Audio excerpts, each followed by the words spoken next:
How many times have you heard this story? Penn State has a quarterback who's unbelievable, could win the Heisman, and will finally bring him to the next step. The running game is so good that they're finally going to be able to beat the top tier opponents. Their defense is so elite that they're going to be able to stop anybody. And this is the year that James Franklin and Penn State finally become legit and finally get over the top. Yeah, I've literally been hearing that story for pretty much as long as I've been watching college football, and each and every year it somehow manages to stay the exact same. Penn State literally can never beat the top tier opponents. They never ever will take that next step, and it seems like every team is the exact same. I'm not sure how it's possible, but at some point you have to wonder if James Franklin really should be the head coach at Penn State. With the talent and resources that they have, there's no good reason why he should be 3-18 versus top 10 opponents. And somehow each and every year he manages to make a terrible end of game call that usually costs them against either Michigan or Ohio State. In today's video, we're going to talk about how Penn State continues all this nonsense, and somehow, some way, every year I fall for it. And we're going to talk about today's game against Ohio State, their overall struggle against big-time opponents, and what I think Penn State has to do to finally get out of this mess. But before we get started, if you're a big fan of college football, be sure to subscribe to the channel, leave a like if you didn't support today's video, and let me know what player, team, topic, or situation I can cover next. Now let's get started and talk about Penn State's constant nonsense. As I was scrolling through Reddit, I saw a couple of really funny quotes. One user said, quote, "I've watched this exact game between these exact teams before." Yeah, it's literally true. Every single year the script is pretty much the same for the Penn State-Ohio State game. Another comment said, quote, "This matchup could be an email at this point." Also, I totally agree with that statement. They could send out the exact same email to Penn State and Ohio State fans each and every season, and it would literally never miss the mark. So yeah, Penn State honestly is starting to drive me nuts. As you guys know, I'm a diehard Mizzou fan, and there also are a couple of other teams I really enjoy seeing succeed, and Penn State is typically one of them. I've always liked their tradition, I really enjoyed their campus when I was there, and I would just like to see Penn State take that next step. Pretty much each and every year right now, I get my hopes up that Penn State's finally going to take that next step, and it literally never happens, and at this point, you really have no one else to blame except for the man at the top, James Franklin. So James Franklin obviously was tremendous at Vanderbilt and got more out of less and proved he could win at a terrible school in the toughest conference. Why has Franklin not been able to take that next step at Penn State? That's a question I can't answer. His recruiting rankings are always solid, he typically has a good quarterback, usually a really good defense, and makes good hires. I'm not really sure what it is, but ultimately I think it is his decision making, as in these big games, when he's the guy calling the shots and making things happen, they always flounder. As I said in the intro, James Franklin is now 3-18 versus top 10 opponents, and that is truly embarrassing for a top tier coach. I mean, honestly, how many more games to top 10 opponents does he have to lose before they question him being the head man anymore? Maybe beating up on Group of 5 schools or normal Big Ten opponents is fine for Penn State fans, but I don't think that is the case. When Franklin was hired back in 2014, we had a very similar situation. In year one, the Nittany Lions ended up going 7-6, and they had a quarterback who had a lot of potential by the name of Christian Hackenberg. That season, though, Penn State lost most of their big games, as they lost on the road to Michigan and Ohio State, and number 10 Michigan State. The three biggest games on the schedule, Penn State lost. In 2015, Hackenberg was once again back, and who did they lose to? They lost to a top 12 Michigan team, a top 5 Michigan State team, number 21 Northwestern, number 1 Ohio State, and Georgia. Alright, so in 2015, nothing had changed. In 2016, we were told that Franklin was going to take the next step, and to start, it didn't. They got blown out on the road by number 4 Michigan, but they did get the biggest win of the Franklin era, as they had that crazy play to beat number 2 Ohio State, 24-21. Many thought that James Franklin could maybe flip the script, and then combining that with a win over number 6 Wisconsin in the Big Ten championship game, it did look like Franklin was figuring it out, but he would then go lose to number 9 USC in their bowl game. Okay, going over to 2017 now, we had the Trace McSorley era. During that season, Penn State started out tremendous and actually got an opportunity to beat number 19 Michigan, but then they went and dropped the two biggest games in their schedule to number 6 Ohio State and number 24 Michigan State. These two games were both really close, but again, James Franklin in the two biggest games of the year ended up losing. They would end up beating number 11 Washington in the Fiesta Bowl though, and that 11-2 season in 2017, in my opinion, was the best under James Franklin. Going into 2018, Penn State did a little bit of the same, as they struggled with a Group of 5 team at home to start out, almost losing to Appalachian State, and then they went and played number 4 Ohio State and lost again.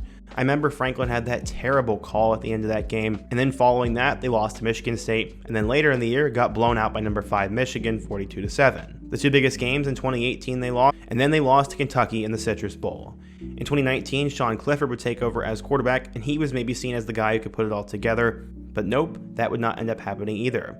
Yes, they did beat Michigan in 2018, but after starting out 8-0, they would once again lose to the two best teams on their schedule.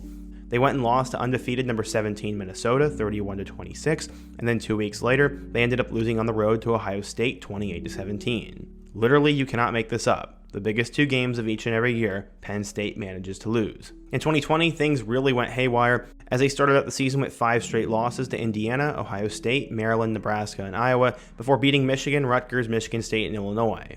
Honestly, that season has an asterisk on it, but when you take the top 2 teams from that season, it was Indiana and Ohio State, they lost both of them. Okay, so going into 2021, Clifford was back once again, and you're not going to believe this one. Despite beating number 12 Wisconsin early on, Penn State would then lose to number 3 Iowa, would lose to number 5 Ohio State, would lose to number 6 Michigan, and would lose to number 12 Michigan State. The 4 biggest games on their schedule, they ended up losing, and then they lost to Arkansas in the Outback Bowl. Their only decent win that year came against Wisconsin, and I really feel like at this point you cannot make this stuff up.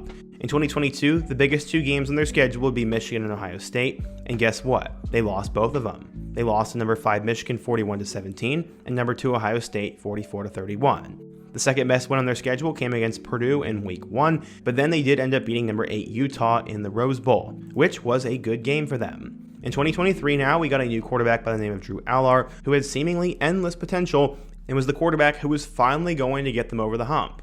Sean Clifford put up big stats, but he never really won. Christian Hackenberg never put it all together, and Trace McSorley just didn't have the physical measurements to be all that elite, even though he was. He's kind of like Stetson Bennett. In 2023, Penn State had the 2 biggest games on their schedule be Michigan and Ohio State, both of which were ranked number 3. On October 21st, they lost to the Buckeyes 20-12, and then on November 11th, they lost to number 3 Michigan 24-15. Okay, so they lost the 2 biggest games in the regular season, and then guess what? They did it again. They lost number 11 Ole Miss in the Peach Bowl, and the 3 biggest games on Penn State's schedule, they ended up blowing. Okay, so now we go into 2024, and I bought the snake oil. I thought that Drew Allar would finally take the next step, that Singleton and Allen would be a tremendous running back duo, the defense was elite, and then them hiring Tom Allen and Andy Kotelnicki would fix everything. No, that would not end up being the case. They struggled with West Virginia early on, but would eventually put them away in the second half before almost blowing it at home to Bowling Green. In week 4, they faced off with number 19 Illinois, and this was an impressive win, winning 21-7, but with each passing week, the Illini get worse. After that, they beat UCLA, had a miracle to beat USC, and then went on the road and beat Wisconsin, which is a decent win. But again, no one really cared that much because there was really one game circled on the schedule, the matchup with Ohio State. Going into this game, Penn State was ranked at number 3. Drew Allar seemingly had finally figured it out. The running backs were great and the defense was elite, led by Abdul Carter. We heard all week about how Penn State could finally take advantage of this as Ohio State had lost to Oregon and they had just struggled with Nebraska.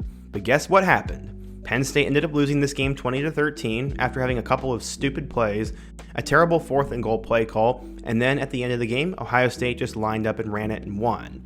It could have been even worse if Will Howard held onto the ball instead of throwing it through the end zone, and Penn State once again lost another top game, and I believe Franklin has one win over Ohio State, and it took that miracle play back in 2016 to do so. Penn State's now 7-1 with a 4-1 mark in the conference, and to finish the year they'll play against Washington, Purdue, Minnesota, and Maryland. None of those 4 teams are honestly all that good, as Washington and Minnesota are probably bowl teams, Purdue is the worst team in the Big Ten, and Maryland has been falling apart. Penn State's going to go through this season playing one major game and losing it. Yes, maybe you could say the USC and West Virginia games were circled on the schedule, but they were always going to be favored in those matchups no matter what, and USC and West Virginia both don't look any good anymore. The one good win they had against Illinois is no longer doing as well, and again, the one big game on their schedule is against number 4 Ohio State, and they lost. But let's not be all negative here. Penn State manages to usually beat every team that's not elite. Very rarely as I've gone through this schedule have they dropped a game to a lesser or more inferior opponent, and at this point, if you're a Penn State fan, you sort of have to pick your poison. Do you want to win 10 or 11 games every year and make a good bowl game, but lose to the big-time opponents, or do you want to risk getting rid of Franklin and maybe start dropping games to teams that aren't any good or lower than you? I think that's a decision that Penn State's administration is going to have to make here, as after this game, you can tell the fans are not happy, and they're sick of the same old movie and story each and every year. Penn State, if they win out, will likely make the college football playoff, and from there they'll have a chance to redeem themselves. But my goodness, man, when's Penn State finally just going to take that next step? Drew Aller is probably going to go off to the NFL after this season, and they'll probably rinse and repeat with Ethan Grunkemeyer or Bo Pribula after this. To me, it's just kind of annoying that Penn State can never figure it out, and you'd think at some point you'd figure out a way to make adjustments to win a game like this, but it just won't happen. And again, I think it comes down to Coach Franklin, and maybe you can throw a little bit of blame on Andy Kotelnicki, but in my opinion, the biggest weakness of this Penn State team is they don't have a go-to wide receiver, and they rely too much on tight end Tyler Warren, and in this game it finally bit them, as their offense just really couldn't do anything, and once again didn't muster up a touchdown. But what do you guys think? If you're a Penn State fan, why do you think this happens every single year? What has to happen to change things, and what other topics should I cover in my next video? Be sure to let me know down below, leave a like if you support today's video, subscribe if you're new, and check out all my other videos on the end screen. Hope to see you guys again soon, but until next time, peace.